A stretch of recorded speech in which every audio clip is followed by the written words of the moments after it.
Esta tarde vamos a mostrarles la posibilidad de hacer un estudio sobre el concepto de potencial eléctrico y a partir de ese concepto cómo uno puede calcular el campo eléctrico. Vamos a usar un sistema que es clásico en el estudio de esta clase de problemas. Se trata de acá tener un recipiente en donde he puesto un poco de agua en el fondo. Aquí tengo un par de placas metálicas, una aquí y la otra acá.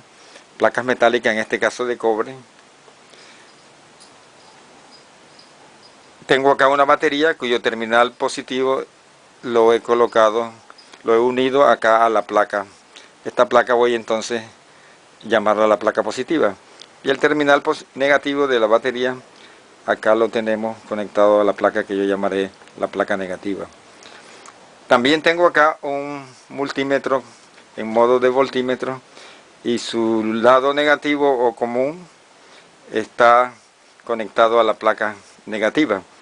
Mientras que el lado positivo va a ser el que va a medir entre las placas, tocando el agua, el potencial eléctrico en un punto cualquiera entre las placas. El esquemático correspondiente a ese circuito lo tenemos aquí. En donde aquí yo tengo la batería. La batería, este es el lado positivo de la batería, está conectado a la placa, esta que será la placa positiva. El lado negativo de la batería está conectado a la placa que va a ser la placa negativa. Acá tenemos un poco de agua. El multímetro está conectado a la placa negativa, su lado negativo, y el lado positivo lo vamos a poner en el agua para que me lea el potencial eléctrico. Así que este es el esquemático correspondiente a este diagrama que tenemos acá. Para poner en evidencia el potencial eléctrico, entonces vamos a hacer unos ensayos de medición del potencial eléctrico entre las placas. Y ustedes lo que tienen que poner atención es a las medidas del multímetro que nos va a dar el potencial eléctrico. Lo primero que voy a hacer es que vean que cuando pongo esta punta en el agua, pues aparece inmediatamente un potencial que en este caso es del orden de 3,6 voltios, y no hay punto aquí en esta región entre las placas que no tenga un número de voltaje asociado. Cada uno es diferente, es decir, cada coordenada se caracteriza por tener un valor. El potencial eléctrico lo que nos estaría dando es la energía por unidad de carga en esta región entre las placas. Pero este sistema tiene algunas características de interés. Por ejemplo, si me muevo paralelo a las placas, así, entonces el potencial eléctrico no cambia sensiblemente. Acá tengo otro valor, pero si me muevo paralelamente, ese valor no cambia sensiblemente. Cada vez que me mueva paralelo a la placa, pues el valor no cambia sensiblemente. Mientras que si me muevo perpendicular a las placas, entonces el valor del potencial eléctrico cambia sensiblemente.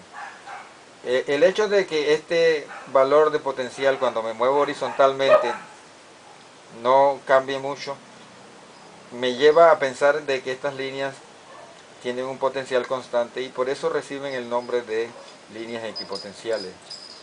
Esta es otra línea equipotencial y hay muchas líneas equipotenciales siempre que me mueva paralelo a las placas. También puedo saber en qué sentido va el campo eléctrico con la idea del potencial eléctrico. Es decir, aquí por ejemplo tengo un valor de 3,5 voltios.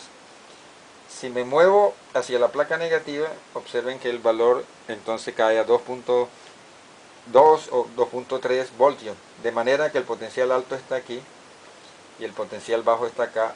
Y el campo es en este sentido, es decir, de la placa positiva hacia la placa negativa. Eso es bien interesante de este sistema. También podemos decir que el campo eléctrico en general es perpendicular a líneas estas equipotenciales. Pero si uno quiere saber, además del sentido del campo eléctrico, si quisiera saber la magnitud de ese campo, entonces uno puede proceder de la manera siguiente. Es decir, yo voy aquí, por ejemplo, a tomar este punto y lo voy a llamar Y sub 1.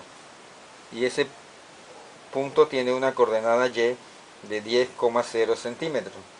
Y me da un valor de 3.55 voltios. Mientras que si me paro acá en este otro punto, que este es el punto de coordenada Y2, que estoy a 5,0 centímetros de mi placa negativa, entonces el potencial se me ha bajado a 2.31 voltios. De manera que ya yo tengo una información, es decir, tengo en un punto dado tengo el potencial y en el otro punto también tengo el potencial. Necesito las coordenadas. En este caso la única coordenada que estoy cambiando es la que yo he llamado Y, que es en la dirección perpendicular a las placas. La otra la he llamado X. Eso me va a permitir entonces hacer el cálculo del campo eléctrico de una manera bastante simple. Acá les voy a mostrar los datos. Cuando me coloqué en la posición de 10,0 centímetros, el potencial eléctrico fue de 3,55 voltios. Cuando me puse en la posición de 5,0 centímetros, el potencial fue 2,31 voltios. La definición que uno puede usar para esta clase de sistema es una especie de valor medio del campo en esa región entre 5 centímetros y 10 centímetros. Y esa definición es que el campo es menos el cambio de potencial entre el cambio de coordenada. Eso entonces me da lo siguiente, es decir, aquí pongo los valores y me da el campo menos 0,248, que podemos escribir como un campo igual a menos 0,25 voltios por centímetro. Como ustedes pueden ver, es un cálculo muy simple, porque lo único que necesito es con el multímetro leer el potencial eléctrico y con el papel milimetrado pues saber entonces las coordenadas del punto en donde estoy midiendo. Si quisiera medir más localmente, entonces lo que uno haría es disminuir la variación de coordenadas, y entre más pequeña es esa variación, pues más local va a ser el campo. Así que uno puede hacer mediciones de valores medios o mediciones ya bien locales. Este sistemita, aun cuando uno lo ve simple, nos puede permitir hacer mucha física, porque uno podría con este concepto ahora preguntarse, bueno, ¿cómo cambia ese campo si yo separo más o menos las placas?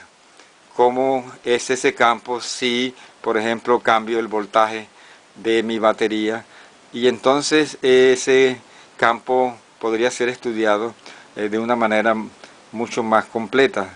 Eso nos permitiría hacer mucho más física que la que yo he hecho, pues yo simplemente he calculado un valor medio del campo.